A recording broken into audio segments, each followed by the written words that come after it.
The following is a legal advertisement from Gwendolyn J. Stirk and the Family Law Group. This does not constitute legal advice and should not be construed as such. This podcast is for informational and educational purposes only.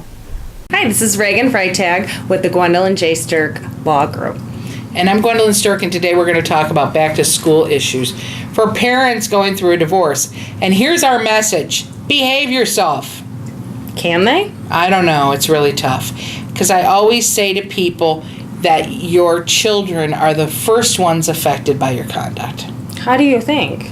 Well, first of all, I laugh. They come in here and they say, well, we got to get a time when we're going to get together and we're going to tell our family and our children, specifically our kids, we're going to get divorced. And I laugh. And I'm like, they already know. And they continually ask me, how do they know? So how do they know? Well, they're the ones that have been hearing them fight. They're the ones that feel the tension. They're the ones that are afraid to talk to mom and dad. They're the ones that don't want to have their friends over because they're embarrassed. They're already feeling this. They're feeling it, right. So go beyond that. Now we are starting school. We're going back to school. And there's a whole new set of circumstances. First of all, I don't think kids are embarrassed anymore about the divorce because I think that's pretty accepted, don't you? Yeah, I do. I mean, it's sad to say that, but come on, let's be real. But on the other hand, what kids don't want is embarrassment from their parents. Yeah. And these parents, and I'm these in general terms, boy, they sure can hurt their kids. And they can do that by going into the school, trying to get the counselor, trying to get the teacher on their side. This isn't a game. Right.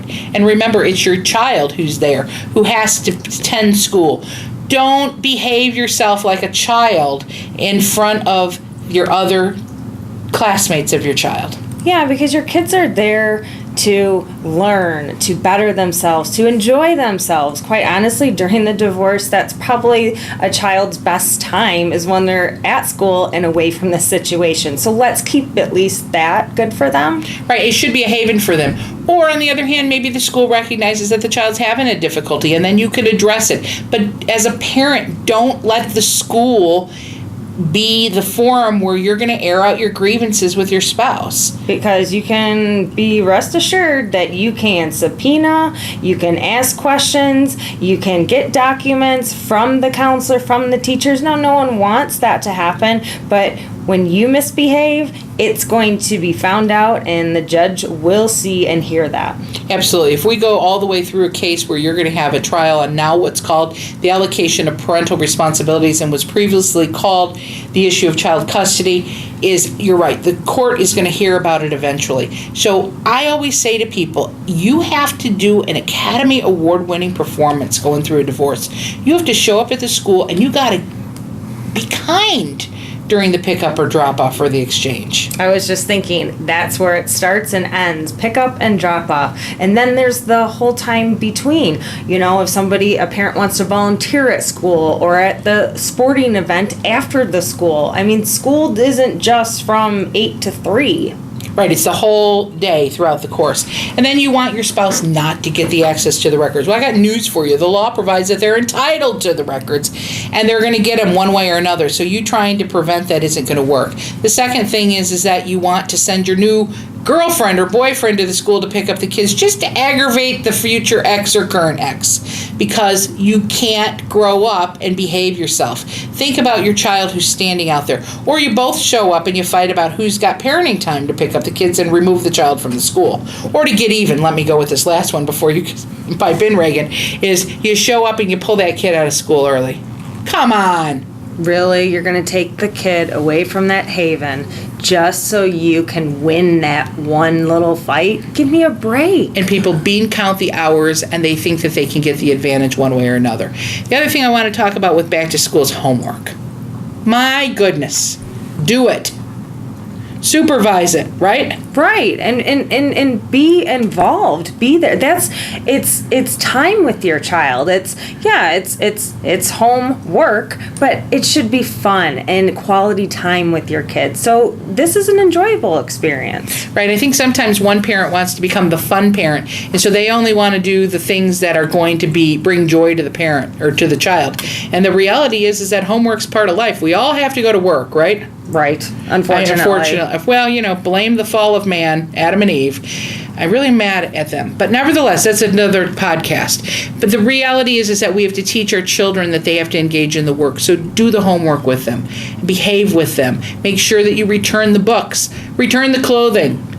Return their stuff. Make sure your child's ready for school the next morning. And by the way, check their bag, right? Right. I mean, see what's in there, because the child may be going through some emotional issues and may withdraw from school, may not be participating in some of the extracurricular activities. And so you need to check on that child once in a while to make sure they're okay. Absolutely. And then extracurricular. Well, let's start with both parents are allowed to attend these games and these events. And, well, they can bring that girlfriend or boyfriend, but you know what? Let's all play nice, okay? Let's play nice and let's do what's going to be comfortable for the child. So if the child feels uncomfortable and can't play their sport because they're looking up in the stands to see, or on the field, what are mom and dad doing? Are they getting along? That's disturbing that child's ability to participate. Well, and most of these events are public, so you're going to have witnesses there.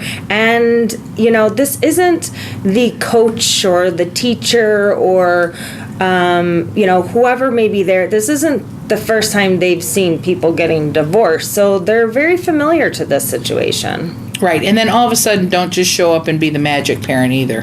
Where you're now going to be the one that's involved, you're the coach, you're everything, and the other parent doesn't do anything. There's equal footing. The primary thing is to make sure that the child has that level of comfort. And then don't cut off the child's activities because it's your parenting time and you don't feel like driving them to the activity. That's real unfortunate. Or the opposite. I had one situation where all of a sudden the kid's now being signed up for hockey. Isn't that like one of the most expensive extracurricular activities you could possibly sign your kid up to? And time consuming. And that's a lot of money that could be used towards, the or other extracurriculars that don't take up as much time, or the money that could be spent towards their academics, or money to put towards the debt. So these people are not going into bankruptcy. Right, and also I think that sometimes parents do it because they want to become the Disney parent, so to speak. They want to be the one to give the child whatever it is that they want. Reality is there. So at the end of the day, remember that this divorce is going to pass. This too shall pass. And then there's going to be the economic reality. And then the child's going to have to face that economic reality with you, and then you want to teach them about their future, and also you have to deal with living among their means. I can't imagine. When I was a kid, I didn't have that many activities, but these kids they run around everywhere. What happened to the day where you just got on your bicycle and you rode around and played basketball, rollerblade? Those were my favorite times. Right. I don't know. But it's a new day, and you have to be careful as a parent that you're not trying to use the extracurricular activities to interfere with the other parent's parenting time. On the other hand, if you're the parent with the parenting time, you can't just say, well, it's my time and they're not going to do sports on that activity. There has to be balance, and everybody has to come together. I agree. It's not just these children going back to school. Some of these parents need to go back to school. Yep. Parenting education, right? Absolutely. The proceeding was a legal advertisement from Gwendolyn J. Stirk and the Family Law Group.